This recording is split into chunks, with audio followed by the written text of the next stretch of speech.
കൃഷ്ണേട്ടാ, അത് ശരി, ഇവിടെ കള്ളുകൂടിയായിരുന്നല്ലേ? ഞാനിന്ന് പറഞ്ഞു കൊടുക്കാം. ഞാൻ കള്ളുടിക്കേ, ഇന്ന് മദ്യ നോയമ്പല്ലേ, അതിന്റെ വഴിപാടായി കഴിച്ചതാ. മദ്യ നോയമ്പോ? ആ, ഏകാദശി നോയമ്പ്, അമാവാസി നോയമ്പ് എന്നൊക്കെ കേട്ടിട്ടില്ലേ? അതേപോലെ മദ്യ നോയമ്പ്.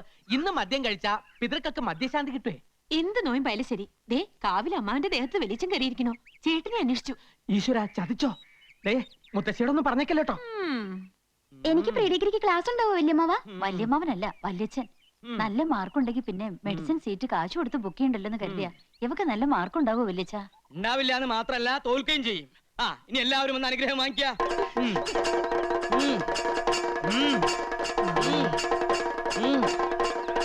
നീ എവിടെയായിരുന്നു? വല്യച്ഛൻ നിന്നെ അന്വേഷിക്കുകയായിരുന്നു. നിർത്ത.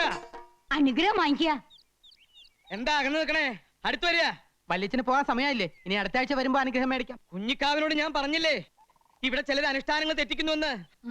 ഇയാളെ കുറിച്ച് നമുക്ക് ചിലത് പറയാനുണ്ട്. ഇങ്ങോട്ട് മാറിക്ക. നമ്മുടെ ജ്ഞാനദൃഷ്ടിയിൽ ചിലത് വെളിപ്പെട്ട് കഴിഞ്ഞു. അത് കേട്ട് നിങ്ങൾ ആരും ഞെട്ടരുത്.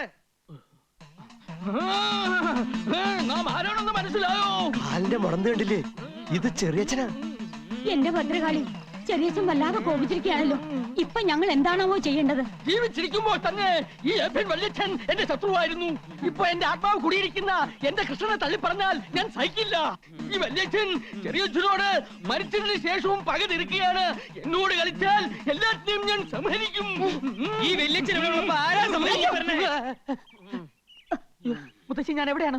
ഓർമ്മയില്ലാതെ എന്തൊക്കെ എന്റെ ദേഹത്ത് എന്തോ കൂടിയ പോലെ. അമ്മ അല്ല, വലിയ പൊറുക്കണേ. തൽക്കാലം ഞാൻ നിന്നെ വിട്ടിരിക്കണു. കരിക്കൊണ്ടുവരിക. എനിക്ക് പോകാൻ സമയമായി.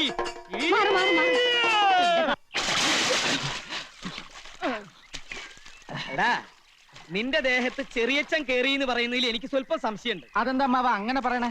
അതെ, വ്രതവും ശുദ്ധിയും ഒക്കെയുള്ള ദേഹത്തെ ഈ കോലൊത്ത കാരണവന്മാരെ പ്രവേശിക്കാറുള്ളൂ. നിനക്ക് ഈ ഇടയായിട്ട് സ്വല്പം ചുറ്റിക്കളിയൊക്കെ ഉണ്ടെന്ന് ഞാൻ അറിഞ്ഞിരിക്കണു. നല്ല കഥയായി. എനിക്ക് ജീവനിൽ പേടിയില്ലെന്നാണോ അമ്മാവൻ വിചാരിക്കണേ? അമ്മാവൻ വ്രതം ഒന്നും തെറ്റിക്കാണ്ടിരുന്നാ മതി. അനുഗ്രഹം എന്നും പറഞ്ഞ അടിച്ചെളിക്കാരിക്ക് വരെ ചുംബനം കൊടുക്കുന്ന ഏർപ്പാടുണ്ടല്ലോ, എനിക്കത് അങ്ങോട്ട് രസിക്കുന്നില്ലോട്ടോ. അത് ഞാനാ, വല്യച്ഛനല്ലേ? ഇക്കണക്കിന് ബ്രഹ്മചര്യം അങ്ങനെ ലംഘിച്ചിട്ട് അത് ഞാനാണോ വല്യച്ഛനല്ലേ എന്ന് പറഞ്ഞ് രക്ഷപ്പെട്ടാ പോരെ?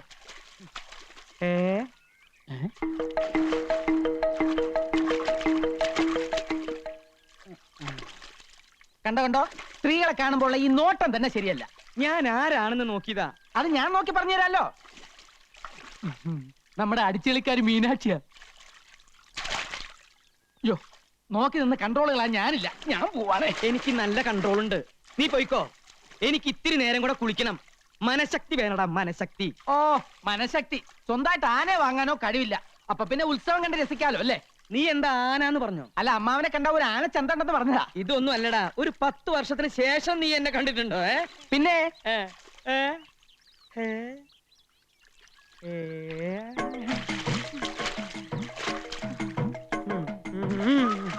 മനഃശക്തി തരണേ.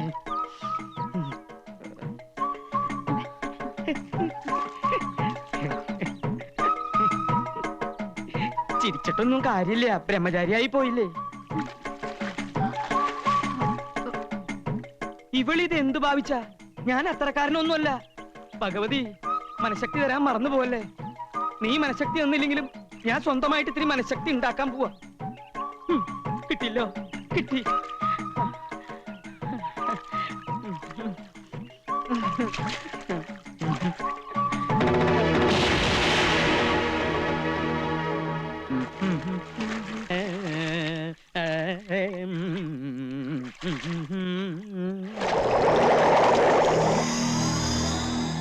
മീനാക്ഷി, മീനാക്ഷി, ഒന്ന് പൊങ്ങു മീനാക്ഷി. എനിക്ക് പ്രഷറുള്ളതാ. ടെൻഷൻ ഉണ്ടാക്കല്ലേ. പൊങ്ങു മീനാക്ഷി. നീ ഏതാ? എന്നെ അറിയില്ലേ? ഞാനിവിടുത്തെ ദാസിപ്പെണ്ണ. ദാസിപ്പെണ്ണോ? ആ. അപ്പൊ മീനാക്ഷിയല്ലേ അവിടെ കുളിച്ചോണ്ടിരുന്നത്? മീനാക്ഷി പോയല്ലോ. അതല്ലേ ഞാൻ തമ്പുരാന്റെ അടുത്തേക്ക് വന്നത്. ഇപ്പൊ ഇവിടെ ഞാനും തമ്പുരാനും മാത്രമേ ഉള്ളൂ. എനിക്ക് തമ്പുരാന് വലിയ ഇഷ്ടാ. നിന്നെ കണ്ട ഒരു ദാസിപ്പെണ്ണാണെന്ന് പറയില്ല. മംഗല്യ സൗഭാഗ്യം ഉണ്ടായിരുന്നെങ്കിൽ നിന്നെ ഞാൻ തമ്പുരാട്ടിയാക്കിയാലേ. എങ്കിൽ അതെന്റെ ഭാഗ്യ. സന്ധ്യാസമയത്ത് ഇങ്ങനെ ഒറ്റയ്ക്കൊന്നും ഇറങ്ങി നടക്കരുത്. ഇവിടെ സർവത്ര കുഴപ്പങ്ങളാ. എനിക്ക് പേടിയൊന്നുമില്ല. പേടിക്കണം. ദുരാത്മാക്കള് പലതും അലഞ്ഞു നടക്കണ സ്ഥലാ ഇത്. മരണത്തെ പേടിച്ചേ പറ്റൂ. മരണത്തെ എനിക്ക് പേടിയില്ലല്ലോ. അതെന്താ? ഒത്തിരി വർഷങ്ങൾക്ക് മുൻപ് ഞാനിന്ന് മരിച്ചതാ. എന്താ പറഞ്ഞേ? തമ്പുരാൻ എന്ന് കുഞ്ഞാ, ഓർമ്മ കാണില്ല. എല്ലാവരും കൂടി ഒരിക്കൽ എന്നെ ജീവനോടെ ചിതയിൽ വെച്ച് കൊന്നതാ.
എന്തു പറ്റി അമ്മാവ?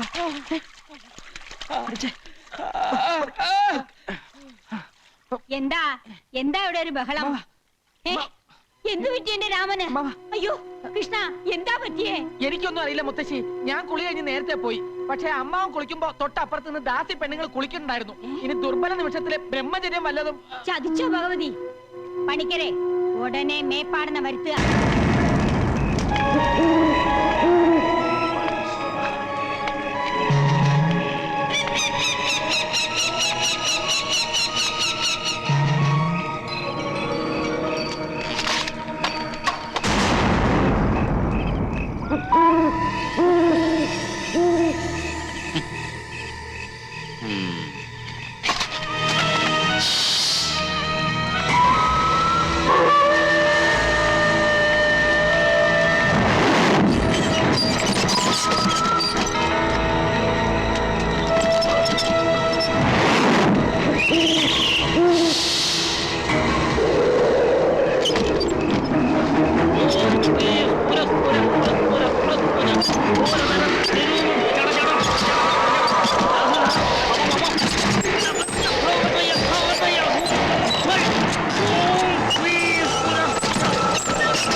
ഇത്രയും കാലം ഭയപ്പെട്ടിരുന്നത് സംഭവിച്ചിരിക്കണു. ആവാഹിച്ച് ബന്ധനസ്ഥയാക്കിയ ദുരാത്മാവ് എങ്ങനെയോ രക്ഷപ്പെട്ടിരിക്കണു. വരുന്ന വഴിക്ക് നോമുള്ള സാന്നിധ്യം മനസ്സിലാക്കിയിരിക്കണു. ഇതെങ്ങനെയാ സംഭവിച്ചത്? ഇവിടെ ആരെങ്കിലും ബ്രഹ്മചര്യം ലംഘിച്ചോ? വ്രതാനുഷ്ഠാനങ്ങൾക്ക് വിഘ്നം വരുത്തിയോ? കണ്ടില്ലേ, ജപിച്ചു കെട്ടി ഏലസ് പോലും നഷ്ടപ്പെടുത്തിയിരിക്കണു. കൈയിങ്ങട് നീട്ടുക. ജീവൻ തിരിച്ചു കിട്ടിയത് ഏതോ മഹാഭാഗ്യമെന്ന് കരുതിയാ മതി. ഈ കുടുംബത്തിനെ ആപത്തിൽ നിന്ന് രക്ഷിക്കാൻ മേപ്പാടിനെ പറ്റൂ. തമ്പുരാട്ടിക്കറിയില്ലേ, അവളത്ര നിസ്സാരക്കാരിയല്ല. ഗർഭിണിയായിരിക്കുമ്പോ ജീവനോടെ വെന്തരിഞ്ഞവളാ. ലോകത്തൊരു മാന്ത്രികനും പെട്ടെന്ന് അവളെ ആവാഹിക്കാൻ പറ്റില്ല. 41 ദിവസത്തെ വ്രതാനുഷ്ഠാനങ്ങൾ ഹോമങ്ങളും ചെയ്ത് കരുത്താർജിച്ചാണ് അന്ന് അവളെ നോം ആവാഹനം ചെയ്തത്. വീണ്ടും ആ കരുത്ത് നേടേണ്ടിയിരിക്കണോ? ഇല്ലെങ്കിൽ നമ്മെപ്പോലും അവൾ അപകടപ്പെടുത്തിയിരിക്കും. തൽക്കാലം എല്ലാവരും കരുതിയിരിക്കുക. ജപിച്ചു കെട്ടിയ ഏലസ് നഷ്ടപ്പെടാതെ സൂക്ഷിക്കുക. കടുത്ത ബ്രഹ്മചര്യവും കർമ്മങ്ങളും കർശനമായി പാലിക്കുക. പരസ്ത്രീകളുടെ സാമീപ്യം ബ്രഹ്മചര്യ ലംഘനാവോ? എന്താ സ്ത്രീ സാമീപ്യം വേണമെന്ന് കൃഷ്ണൻ തമ്പുരാൻ വല്ല മോഹം ഉദിച്ചോ? അങ്ങനൊന്നുമില്ല, അറിഞ്ഞിരിക്കാം. ഈ തറവാട്ടിൽ ഇന്ന് ജീവിച്ചിരിക്കുന്ന അനന്തരാവകാശികളായ 3 ആന്തരികളും കർശനമായി ബ്രഹ്മചര്യം പാലിച്ചേ പറ്റൂ. യക്ഷി എന്നെയാ നോട്ടിട്ടിരിക്കണേ. വല്ല ദാസ്യപ്പെണ്ണിന്റെ രൂപത്തിലും ഇനിയും അവള് വന്നാലോ? എന്നെ രക്ഷിക്കണം. പേടിക്കണ്ട. അതിനാണ് മന്ത്രം ജപിച്ച് നാം ഏലസ് തന്നിരിക്കുന്നത്. അവൾ ഏത് രൂപത്തിൽ വേണമെങ്കിൽ പ്രത്യക്ഷപ്പെടുകയോ വേണ്ടി വന്നാൽ സ്പർശിക്കുകയോ ചെയ്തോട്ടെ. പക്ഷെ ഏലസ് ഉള്ളിടത്തോളം കാലം നിങ്ങളെ ദുർമരണത്തിലേക്ക് നയിക്കുവാൻ അവളെ കൊണ്ടാവില്ല. ഈശ്വരാധീനം ഉണ്ടെങ്കിൽ അപകടം ഒന്നും സംഭവിക്കില്ല. എനിക്ക് അല്ല, ഉണ്ണിക്കുട്ടൻ എവിടെ? ഉണ്ണി നാളെ വൈകി എത്തു. തൊഴാൻ ഗുരുവായൂർ പോയിരിക്കുക. ഇത് ഞങ്ങളുടെ മുത്തശ്ശി ആവേശാനന്ദ. ഇത് മുത്തശ്ശിയുടെ ചെറുമകൻ, ഞങ്ങളുടെ അമ്മാവൻ രാമവർമ്മ തമ്പുരാൻ. ഇത് അദ്ദേഹത്തിന്റെ സഹോദരികൾ, അത് അവരുടെ മക്കൾ, അത് പണിക്കരമ്മാവൻ, അത് മുത്തശ്ശിയുടെ മരുമകൻ. എനിക്ക് 6 മക്കളായിരുന്നു. 3 ആണും 3 പെണ്ണും. പക്ഷെ ആ മക്കളൊക്കെ മരിച്ചു. എല്ലാം ദുർമരണങ്ങളായിരുന്നു. വിവരങ്ങളൊക്കെ ഞാൻ പറഞ്ഞിട്ടുണ്ട്. ഓ, നന്നായി. ഇവിടെ ജനിക്കുന്ന പെൺകുട്ടികൾക്ക് മാത്രമേ വിവാഹം വിധിച്ചിട്ടുള്ളൂ. ഞാനും അങ്ങയെപ്പോലെ ശുദ്ധ ബ്രഹ്മചാരിയാ. താടിയില്ലാന്നേ ഉള്ളൂ. ആ. എവിടെയാണാവോ സ്വദേശം? ഭഗവതി ഊമയാണല്ലേ? സ്വാമി മൗനവ്രതത്തിലാ. അയ്യോ, ഈശ്വര, അത്ര ജ്ഞാനിയാ. അങ്ങനെ ഉള്ളവരെ മൗനവ്രതം ആചരിക്കൂ. വ്യക്തമായില്ല സ്വാമി അവിടുന്ന്. ഓ, മനസ്സിലായി മനസ്സിലായി. എന്താ? അധികം വൈകാതെ ഈ കോലോത്ത ശാപം തീരുമെന്ന്, ഇവിടത്തെ പുരുഷന്മാർക്ക് മംഗല്യ സൗഭാഗ്യം കൈവരുമെന്ന്. ഈശ്വരോ രക്ഷതു. അങ്ങനെ ഒരു സമയം ഉണ്ടായിട്ട് വേണം എനിക്ക് മനസമാധാനായിട്ട് ഒന്ന് കണ്ണടയ്ക്കാൻ. അങ്ങ് കുറച്ചു കാലെങ്കിലും ഇവിടെ കഴിയുന്നത് ഞങ്ങൾക്കൊരു സുഹൃത്തുമായിരിക്കും. ധൃതി പിടിച്ച് പോണോന്ന് കൽപ്പിക്കരുത്. ഹിമാലയത്തിലെ മഞ്ഞുരുകൾ നിന്നിട്ട് ഇനി സ്വാമി കേരളം വിടും. മതി മതി.